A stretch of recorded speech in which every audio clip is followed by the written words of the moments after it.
Hello students, in this session we will study about the transaction processing system. A transaction is nothing but any executing program that forms a logical unit of data processing. Okay, a transaction consisting of number of operation, database operations such as insert operation, delete operation, retrieval operation, it may be. Okay, and these operations of the transaction can be embedded within the application program or can be specified interactively by using the query such as the SQL language. Okay, so one way of specifying the transaction boundary is that the transaction always consisting of the starting point and ending point. Okay, there is a marker to indicate the starting point of the transaction and there is a marker to indicate the ending point of the transaction. Okay, a single application program may contain more than one transaction with multiple number of transaction boundaries. The transaction is said to be read-only transaction if the operation within the transaction reads the data from the database.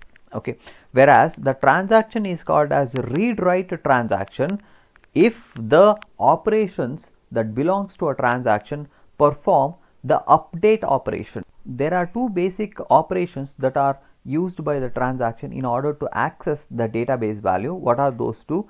Read item and write item are the two operations. Okay, read item causes the data value to be read into the program variable, whereas the write item operation causes the data value to be written into the database. The read item command includes the following step.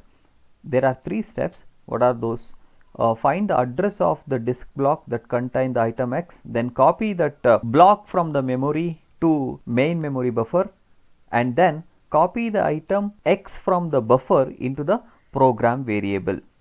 Executing a write command includes the following steps.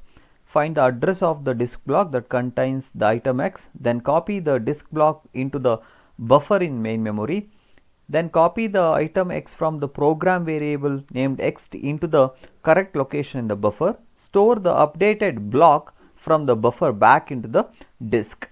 Okay, so these are the steps involved with respect to executing the write item command. There are number of operations that belong to the transaction. Some of the low level operations performed in the transactions are begin transaction. So the begin transaction specifies the start of the transaction execution, whereas the read and write operations indicates the read operation as well as the write operation. Okay, whereas end transaction marker that specifies the end of the transaction, and commit operation is a signal to specify that the transaction has been successfully completed entirely and will not be undone. Rollback is an operation which indicates that the transaction has been unsuccessfully executed and all the temporary changes that are made by the transaction has to be undone, and once a transaction is committed it cannot be rolled back. So these are all the different operations associated with any executing transaction. So next we shall study about the transaction states. The transaction state can be better understood by using this block diagram. As we can see here, there are 5 states of the transaction: active state, partially committed state, failed and aborted state.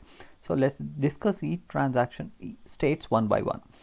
When a transaction is started, the transaction will go to active state, and in this state read and write operation associated with the transactions are executed.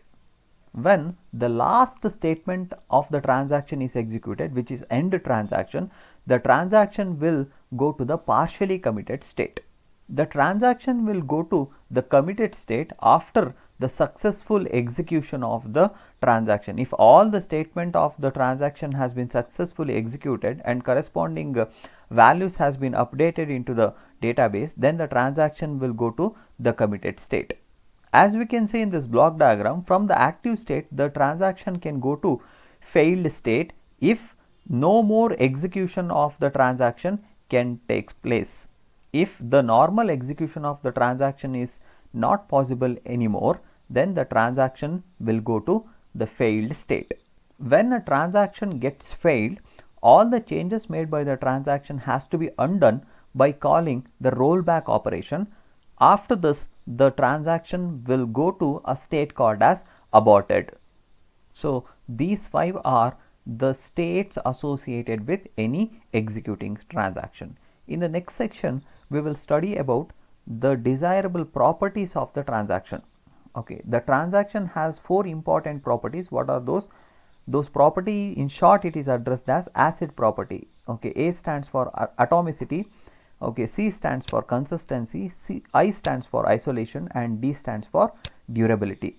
Okay, let's study the meaning of these words one by one.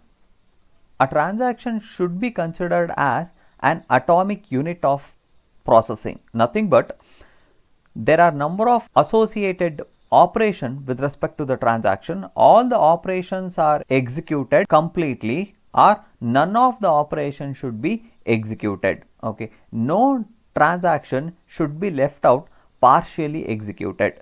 So if this property is satisfied, then we can say that the transaction can be addressed as an atomic unit of processing, nothing but atomicity. Another property is consistency. A transaction should take the database from one consistent state to another consistent. The transaction executed should not store any inconsistent value into the database. The next property is isolation.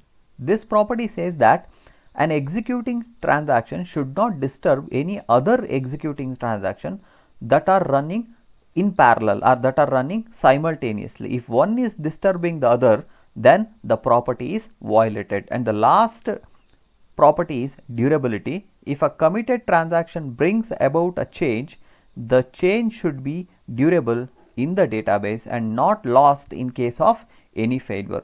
So next we will study about scheduling of the transaction and conflicts in scheduling. Imagine that there are number of transactions are executing simultaneously, then it is necessary to schedule the transaction. Nothing but the order in which the transactions are executed is very much important. Given a schedule S which consisting of n number of transactions, say for example T1 to Tn, for any transaction Ti, the operation in Ti must execute as specified in the schedule S. Okay, there are two types of schedules are there. Those two types are serial scheduling and parallel scheduling. As you can see in this block diagram, with respect to serial scheduling, at any moment of time only one transaction will be active. Okay, there is no overlapping of the transaction. Whereas in case of parallel scheduling, multiple number of transactions are active simultaneously. That is, the transaction contains the operation that overlap at time. Okay, when multiple number of transactions are executing simultaneously, the conflict can occur if and only if two active transactions are performing non-compatible operation. Two operations are said to be in conflict when all the following three conditions are met simultaneously. Those three conditions are: the two operations are a part of different transaction, okay, as well as both the operation are trying to access the same data item, and at least one of the operation is a write operation, meaning that it is trying to modify the data item. When these three conditions are met simultaneously, then conflict can occur in scheduling the transaction. So in this video we have studied about how the transactions are executed, what are the different states of the transaction, what are the two types of scheduling the transaction, and when can the conflict occur with respect to executing transactions.